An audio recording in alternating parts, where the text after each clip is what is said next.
રાજસ્થાનની પાવન ધરતી, ખાસ કરીને પોખરણ વિસ્તારના રણુજા, રામદેવરા ખાતે એક એવો ઐતિહાસિક અને આધ્યાત્મિક સમય આવ્યો હતો, જ્યારે ધર્મ, દયા અને માનવતા એક મહાન આત્માના જીવંત સ્વરૂપે પ્રગટ થયા હતા.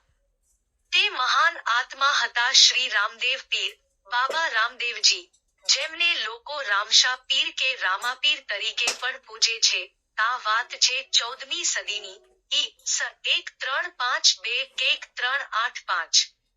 રણુજા વિસ્તારમાં, તે સમયે કાશ્મીર ગામ તરીકે ઓળખાતું, રાજા અજમલ રાયના ઘરે જન્મ્યા હતા રામદેવજી. બાળપણથી જ તેઓ અલૌકિક શક્તિઓ ધરાવતા હતા. તેઓ દરિદ્ર, દલિત અને પીડિત વર્ગના ઉદ્ધાર માટે જીવન સમર્પિત કરી દીધું.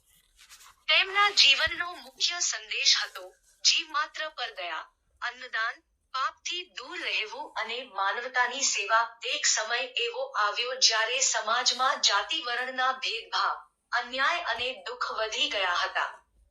લોકો ભૂખ્યા, ત્રસ્યા, અસહાય હતા. ઠીક તે જ વખતે રામદેવજીએ પોતાના જીવન દ્વારા ધર્મનું સાચું સ્વરૂપ બતાવ્યું. ધર્મ એટલે માત્ર પૂજા-અર્ચના નહીં, પણ દયા અને માનવસેવા. એક પ્રસિદ્ધ ઘટના, એક વખત રાજા અજમલરાયના દરબારમાં એક દલિત ભક્ત, મેઘવાળ સમાજના, ભૂખ્યો આવ્યો. રાજા તેને અડધું ભોજન પણ આપવા તૈયાર નહોતા.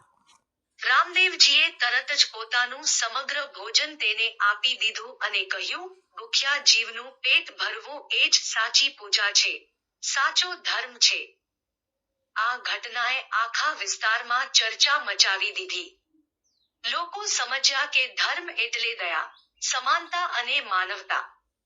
રામદેવજીએ અનેક ચમત્કારો કર્યા, રોગીઓને સ્વસ્થ કર્યા, અન્નની અછત દૂર કરી, પાણીના અભાવમાં પાણી પ્રગટ કર્યું, પણ સૌથી મોટો ચમત્કાર તો તેમનું જીવન જ હતું. સમાધિ સમયે, વી.સ.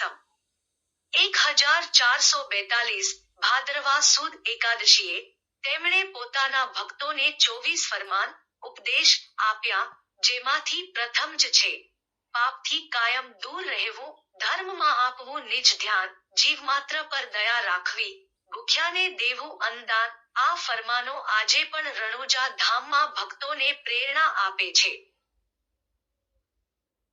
રામદેવજીના સમાધિ સ્થળે આજે રામદેવરા મંદિર છે, જ્યાં દર વર્ષે લાખો ભક્તો આવે છે અને ધર્મદયા-માનવતાનો સંદેશ લઈને જાય છે. આજે પણ રણુજા એ પવિત્ર ધરતી છે, જ્યાં એક મહાન આત્માએ બતાવ્યું કે સાચો ધર્મ એટલે દયા અને માનવતાનું જીવંત રૂપ.